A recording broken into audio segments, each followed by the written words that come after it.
Good afternoon. Thanks for joining us right here on Midday Kentucky. David Goldman back in on Friday. You took last Friday off. Yep. That's got to stop.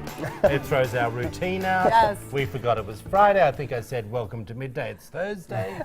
You know, it is what it is. How are you, bud? I'm just glad to be back. You went down to a conference in Las Vegas. Yes, yes. How was that? It was amazing. Vegas is one of those places, though. It's like you're there for 2 days and you're ready to leave. Yes, just you get feel kind out. of slimy if you stay any longer. Gets a little, Yeah. They go hard. Crazy. I got you. Hey, you told me, and I can't pronounce the word, but I'm going to say it, and I know it is wrong. You said to me, David, that I'm honorary. No, you're not I honorary. know, but I know I said the wrong word. I've already said it. Ornery. But say it again so people can hear you. Ornery. Or ornery. Yeah.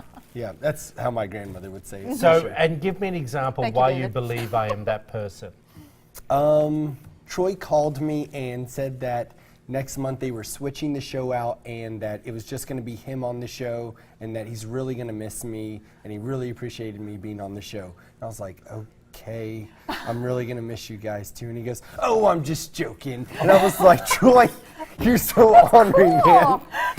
He's so bad. I also told you Coach Cal was coming in today. Yeah. And you believe that. He goes, he's you like, know. I'm going to be talking to Coach Cal in B block, so just get ready for that. And Lisa and I look at each other and we're like, Like, no way. what? I'm like, he's got a game at 3:30. Do you need me on set? And he's like, no, I've got this. Don't worry. He doesn't want anybody else talking with him.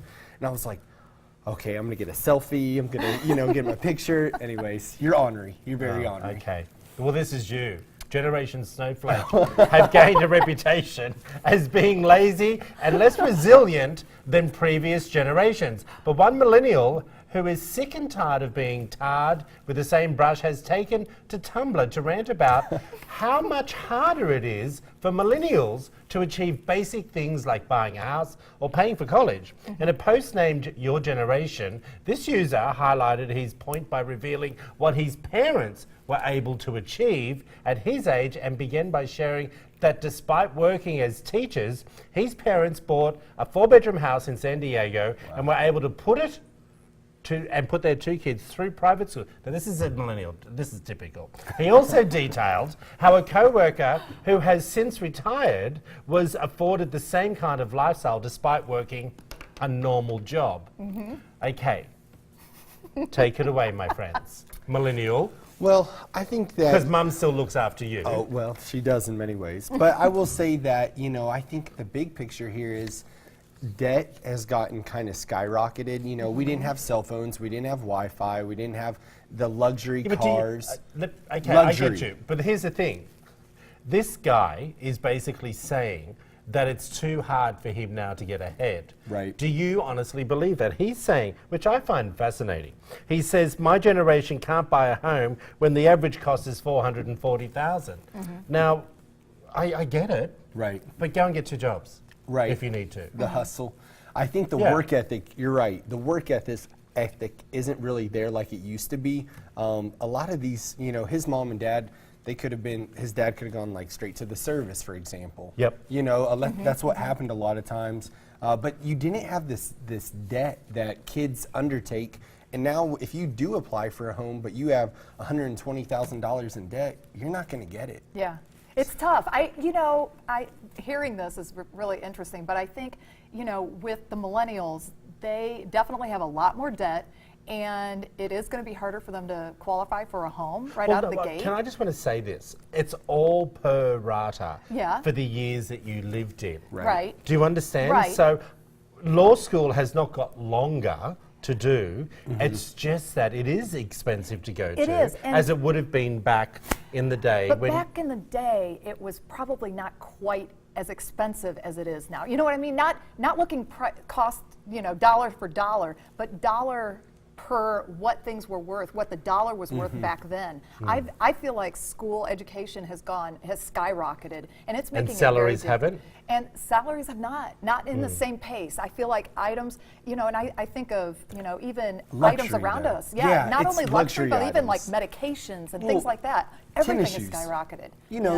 I don't think his parents were probably buying, $200 pairs of tennis shoes. No, they were putting their Exactly. children through private school. Exactly. And Trying to give them the Right. best start in life. So there's a give and As take millennials, we look at that as the norm. Yes. Oh, I've got to have Exactly. this $800 phone. Exactly. So it's kind of like, Yeah, there's a little give Well, and take here. I'll just say this to you. You know, I dated a millennial, and he came home one day and he says to me, "Oh, well, I'm going to buy a new car." I said, "Good for you." You know, and I was very happy for him. So we go down on the Saturday, go to pick up the car. It's a BMW. I thought, geez, you're doing all right. You know, I didn't Right. think anything of it. Yeah. Next week, he says to me, "Oh, by the way, the monthly payments are." yeah. And I said, "Hold on. You didn't buy it. Like, Yeah. why am I paying for your car?" And he said to me, "Oh, Mum and Dad said they wouldn't because they've just put the deposit on the new apartment." Thinking, hold on. Yeah. Well, everything is financed. Yeah. You know what I mean? And I don't think they have, like, millennials have a concept of the financing. You know, that Okay. 4.8%, you know, that's a big game changer. Yeah.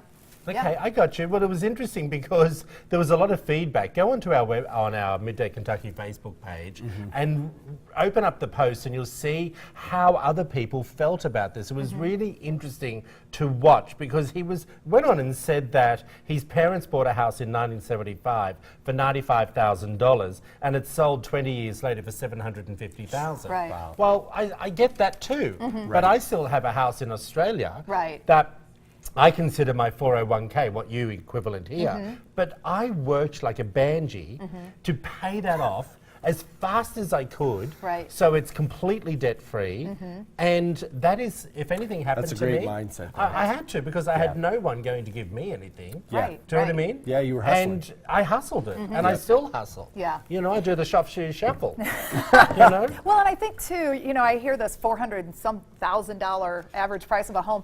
Homes, you know, middle America doesn't live in quite that high of a priced home. Thank you. You can go Yeah. as a millennial, you know, Yes. Yeah. if you can go and get a one-bedroom apartment, Yeah. you know, Or- for or- $190,000. Or a small town. There's plenty of Exactly. small towns across America But where you can get a nice home for $100,000. Again, you I know? think the perspective of a millennial, though, is entitlement.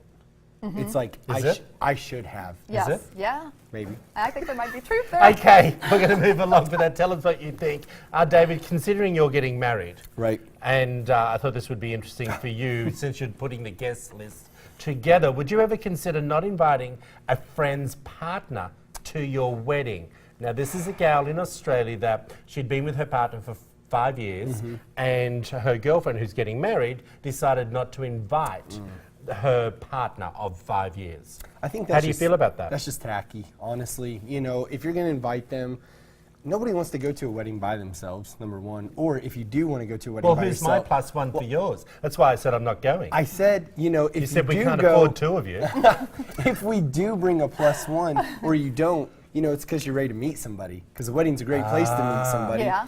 But I think, like, you Is should it? definitely give them, yes. Is it Oh really? my gosh. Well, I guess maybe the What's back- that? Note to self, David Goldman's the groomsmen, pick up sometimes they're single, so I could see where girls would be like, you know. David They're in Goldman's that pick up mindset. wedding. Hold on. It's like wedding crashers. Note to self. Wedding crashers. I mean, come on, Vince Yeah. Vaughn, basically. Anyways, it is a great place to find love because So everybody's you in that think you love shouldn't mindset. invite? No, I You've- think you've you gone sh- off track here, I think David. you should invite them. I'm saying if you want to go by yourself, then that's your call. But Yeah. you should give them the option. Well, I don't even know how they could have gotten around this because if Yeah, you but she invite mi- someone, it's always a plus one. No, sweetie, she might not have liked. Like, let's just say I invite you and Doug to a wedding. Right. Okay, not that I'm getting married. I work with you every day. I might not like Doug, so Right. why should I invite Doug? Well, Most because he is my husband Yeah, but and the most love of my weddings life. now But are that's what between you're saying. $80 to $120 a head to Yeah. invite. I might have someone closer to me that I would rather invite than Doug. And that's not being because I don't mean now because Doug works with us. I'm using this as an example. But then you would definitely risk me not attending your wedding. at That's that your point. choice. right. You know what I mean? But Yeah. I think that is, it's like, listen, if Yeah. you're not going to bring them, Yeah. I'm not going. Because I that agree. would be like a personal slam to me. Okay. That's how I think interesting. that lady looked at it in Australia. Okay. Very quickly, Lisa, we're going to be talking about how you can handle anger with kids. Okay. No, what? Yeah. Did I get that right? It's handling anger for children, and you have to model it yourself as an adult. So, I mean, Yeah. it's how to deal with anger. In today's world, I mean, all of the school shootings that are happening and things like that, kids are handling violence in a way that is not appropriate. And it's that's the bad news. The good news is that violence is learned. It's a learned behavior and a reaction. It also, you can learn calmness as well. And so that's what this article was talking about. And I thought it was really interesting.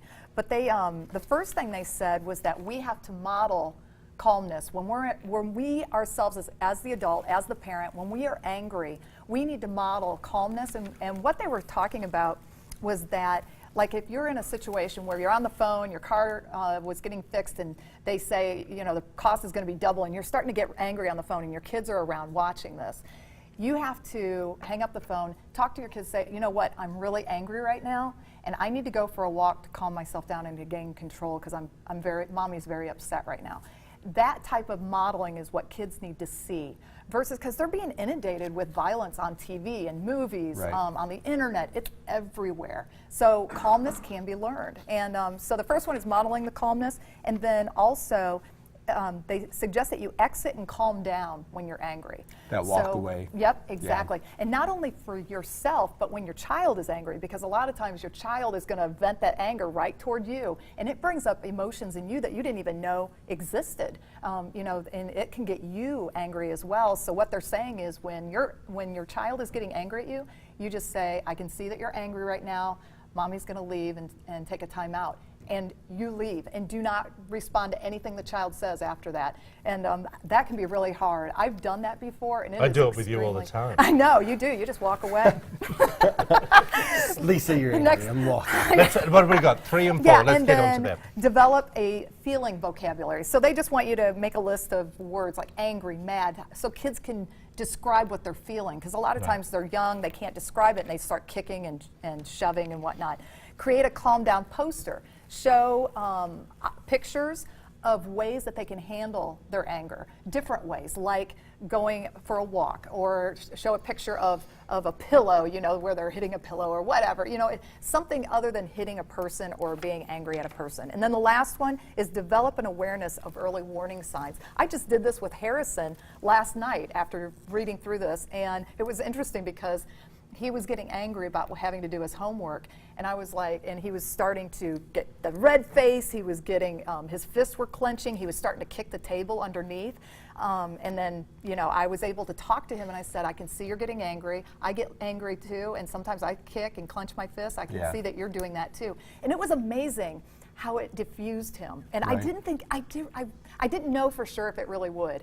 But it really It's diffusing me. I know. If you want to find out more information That's about this important. topic, head over to Midday Kentucky's Facebook page. It'll all be there. It is Lisa, important, I'm telling you. thank you, doll. Yes, you're I welcome. appreciate You're it. David, take it away. All right. So basically, according to BuzzFeed, people have been reporting some pretty creepy activity from voice-enabled assistant Alexa. Users have been terrified when they discovered that the device will just start laughing randomly. But don't unplug See? your Alexa just yet.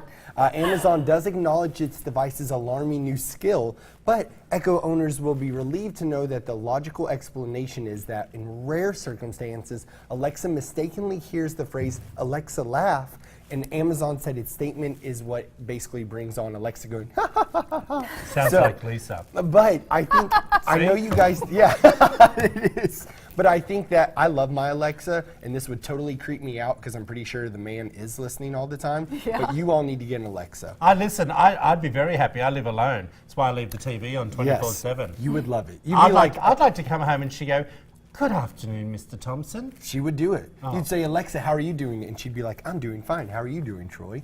And it's great. It'd be your best friend then. Okay, what's your next one? Oh, next one. Okay, so real quickly, quickly. A lot of you guys have heard that Blue's Clues is coming back, and I just wanted everybody to know that April 14th is the tryout. I thought Lisa and I basically would be the best duo. You have to go out to Burbank, California, and you need to go ahead and be a good juggler, play the guitar, and be kid-friendly. Okay. If that doesn't describe Lisa and I don't know what Yeah, does. it's like combined forces. Wonder Good. twin power activate. Yeah, Just there it watch is. out. We'll be back after this short break, everyone, on the fascinating Midday Kentucky.